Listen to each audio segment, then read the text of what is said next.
Hi, I'm Bob Batcher, Executive Director for Prime Plus Senior Centers, and this is Prime Time with Bob. And I'm with a world traveler. He goes all over the world, I think, every day. Michael Desplaines, I've been trying to figure out what your title is. Big Kahuna. There's a bunch of references to bees, which I won't talk about. No. Head Petunia? I don't know. What is your Oh, I title? like that. You like that, Head Petunia? Yes. Compost caretaker. Is that what you are at the garden? Yes, I take care of all of the manure and biodegrading materials. Now, if the staff sees this, are they going to say that's bull honky? No, they know I'm pretty environmental, so they would they would spin it that, yeah, he's just pushing compost. There we go. Because one of our board members of Prime Plus, George Pratt, is teaching me the difference between yard work and gardening. Oh, that's a good, yeah. For me, yard work is anything to do with the lawn. Yeah, mowing. And then gardening is anything to do with the flower beds. So do you walk around with pruning shears? So it's funny, I love to prune. Pruning is very cathartic. And it's funny, my predecessor here at the garden, who was here for a long time, Don Buma, when he retired, he started a little part-time pruning business. What? I don't know why those of us in the garden field love pruning. It's just, I don't know, it's like giving things a haircut, like it's cleaning it up, it's cathartic. You have time to think, you look, you use artistry, you know. Well, see, we prune by hand, we don't just do. Well, see, that my favorite tool prior to having George come over was the hedge trimmer. Oh, see, but you got to be careful because then you make everything look like a triangle or a circle, and not all plants are supposed to look like that. You have altered our lives completely thanks to the camellia exhibit. Amazing. Because we came over to do look at the camellias and discovered that ours were the round things, you know, the big bushes. Yeah, and they're supposed to be a little more natural. Yeah, so I've pruned them from inside out. Good. People drive by, beep their horns, and say it looks gorgeous. And I say, oh, nice. Because of the botanical garden. See, I love that you're bringing beauty into other people's lives. That's a pretty amazing gift to give. Yeah. So my wife is carrying the pruning around, and she gives me a haircut every now and then. So that's how it's impacted the Batcher family and Prime Plus. But you've got some big news. We do. So next month we announce that we will be, well, first of all, that we successfully nearly completed a $30 million campaign. I think we're at 87%. Wow. Yeah, so it's a 3-part campaign. It's renovations, it's innovations, and it's an endowment. So renovations was the administration building, NATO Tower, and Cobblestone Bridge. So Cobblestone Bridge is the third of the 3 projects that actually is starting right now. So that will be completed. The new innovations is $18 million, and that's what we're calling the Garden of Tomorrow. And we're building a new water education and rowing center, a parking garden, a new entry pavilion, and a 26,000 square foot 4-biome conservatory. And you're doing all that for how much? $30 million. In addition, we're raising $5 million for the endowment. Wow. Because right now the experience begins at that ticket booth that's been there forever. The bottleneck, which for the last few weeks has been the bane of everyone because we're in peak season right now because everything is blooming. And it was a weird spring because it was a cold spring. So like the bulbs really held out and camellias held out. But then all of a sudden the cherries are blooming, magnolias. So you've got this red buds. So you've got all of these things sort of blooming at the same time, and azaleas, which we're famous for, starting. And it's Easter Sunday. And, we're all anxious to get outside and be together. So we have been slammed. So there has been a backup at that gate almost every day for 2 weeks. And that's part of one of the reasons why we want to do the Garden of Tomorrow is to eliminate that drive-in ticketing, which, by the way, a lot of people don't realize only happened in the 70s when we lost the parking lot for the building I'm in right now, which is the administration building. The admin building was the original visitor center for the garden. It had a parking lot across the street from it. In the 70s, the airport expanded and that parking lot became airport. So the new parking lot for this building was out in the next available piece of land, which was the field where it is now. So how are you going to get people to park in that field, come here and pay? You kind of weren't. So someone said, oh, we'll just charge them at the gate when they drive up. And that's how the infernal, or whatever term you want to use for the toll booth, came to be. And yet, even though that's a tradition from the 70s, you're going to fix that. Correct. In the garden of, and by the Yeah, way, it's garden. It's not an endearing tradition that we want to keep. It was designed to solve a problem at the time, but we think we can come up with a better way to solve that problem. Now, I also recognize you're building a garden for the future. Correct. One garden. Correct. So the other thing that we're doing is everything that we're doing is going to be at the highest levels of green building technology. We're also doing some things that are it's sort of beyond cutting edge. We're calling it bleeding edge. So one material that we're looking at using is biocement. So cement is a very problematic building component because of its carbon footprint. It has a very, very high carbon footprint. It lasts a long time. It's a great material to construct with, but the way that it's created, delivered, and used is high carbon. So biocement is a new technology that actually grows cement like coral grows under the sea. Ooh, well, I got to tell you, you have been a lifesaver for us during the COVID shutdown. And I've noticed the subtle change toward going green. Well, yeah, and it's really enhanced our trip. It's got to be, and then the way we feel is that it's got to be more than subtle, that we really need to be seen as a leader, and we need to model best practices. So for instance, all of our construction, we'll try and keep all of our rainwater on site rather than sending it into the sewer system. LEED Platinum is our goal for most of the buildings. The Water Education Center, Rowing Center, is going to harvest all of its own water from the roof and then use that water to wash the boats and kayaks. It'll also use that water to not only water all the gardens there, but other gardens in the garden will get water from there because we'll bring water trucks to the cistern, fill them up, and then use that water elsewhere in the garden, thus eliminating our need for city water. Some pretty cool stuff. Now, wait a minute. Okay, you've talked about all this, and I know you said you're going to announce it big time, but this is big time. Are there pictures showing? Is this just an idea in your head, or do you have pictures? Oh, I have some pictures. It was an idea, and you got about 2 minutes for pictures. All right, here we go. Because this makes it real.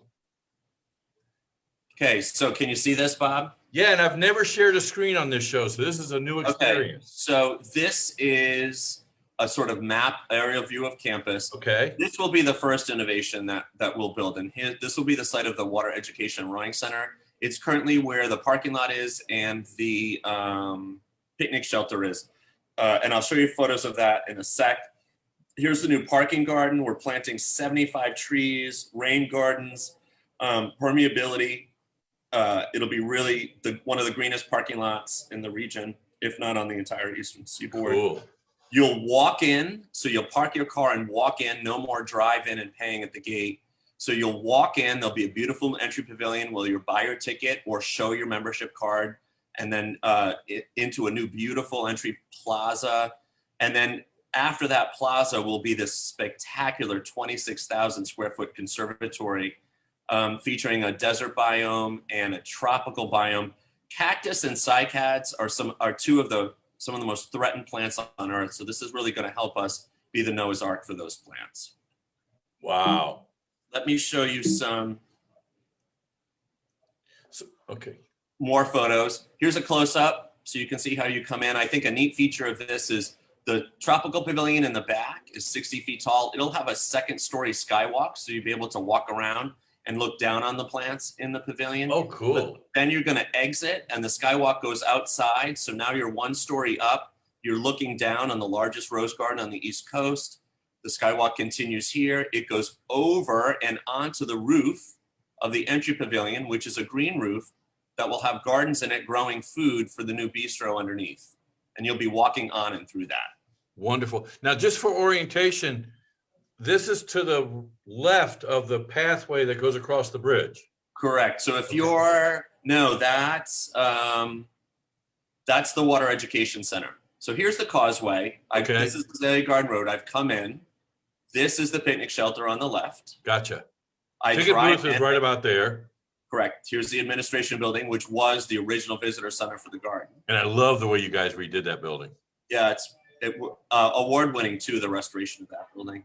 You come in here, big, massive new parking garden. This is our current parking lot. Only Okay, gotcha. cars, full of asphalt, not very functional.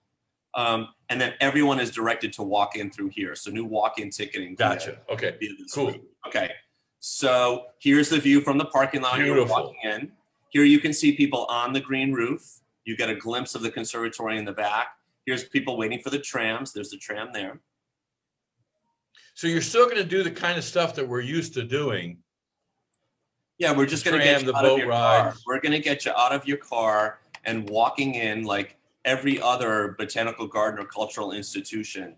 There's going to be no toll booth. But more importantly, too, it's going to expand opportunities for environmental education, for access, and for visitation here at the garden. Cool. Let's because I want to make this just a teaser. Awesome. Yeah, the conservatory is for real. I mean, so look at this skywalk. Wow. So how do you define tomorrow? So we looked at what we needed. We know we needed expanded parking. This facility here, the Water Education Center, my youth staff said, we do 1,300 school groups a year. That's not kids, that's actual individual groups. So that's quite a lot. That's an average of what, 3 to 4 a day, every single day. And when it rains, two things happen, Bob. They either cancel, and then a lot of them don't come back because they were programmed in the second grade, or they come and they have a miserable experience. Either way, I've lost that one chance to connect those kids to nature. So my youth education staff said, Mike, we need somewhere to put kids out of the rain when they come, but still sort of be outside and we can still teach them and do stuff, but it can't be, an indoor air-conditioned cube somewhere. So this is where we came up with this really just covered pavilion that will also house permanent storage for shells and our kayaking program. Awesome. Little bathroom back in here too. We know we need bathrooms. Mm-hmm. And then a boardwalk. And the elevated boardwalk is going to allow us to do a really beautiful living shoreline here, as opposed to the sort of crumpled on shoreline that's there now. But also imagine we could do music in here. We'd love to have the opera or VSO or different groups come, but we don't have a really good rain plan because I only have one large indoor space, and that's Rose Garden Hall, which only seats about 200 people. So this will help do that. So that's why when we talk about tomorrow, it's what are the things that we need now and what can we build for the future? So are we going to have to wait 10 years for this? That's a good question. No, we actually have a plan to break ground this summer. So the official groundbreaking ceremony will be July 1, and then construction should start in the month of July. Fantastic. Hopefully, we still have to, the architects are about 50% drawings now, and it's got to get all of its permits and everything. And we hope to be open and online by late spring, summer 2023. Fantastic. Michael, great job. I can't wait.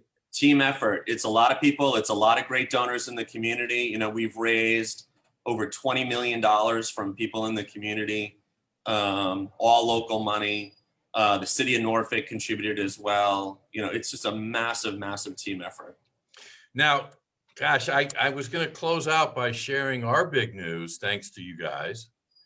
But we've had a 12-year vision of having a garden for the adult day, and it has come to fruition during our COVID shutdown. Thanks to you. You guys gave us the design for a pollinator, and the Norfolk Master Gardeners came in and planted all the plants. Awesome. Eggleston sold us the plants at cost. Nice. The Master Gardeners came in November and planted a whole bunch of hardy roots, they told me.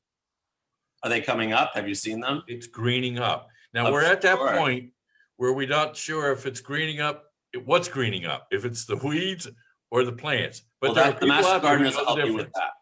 Pardon me? Master Gardeners can help you with that. So they can identify weed. So That's we're awesome. really excited, and I wanted to thank you. And hey, come on over and take a look at it. It's kind of like your garden. Yeah.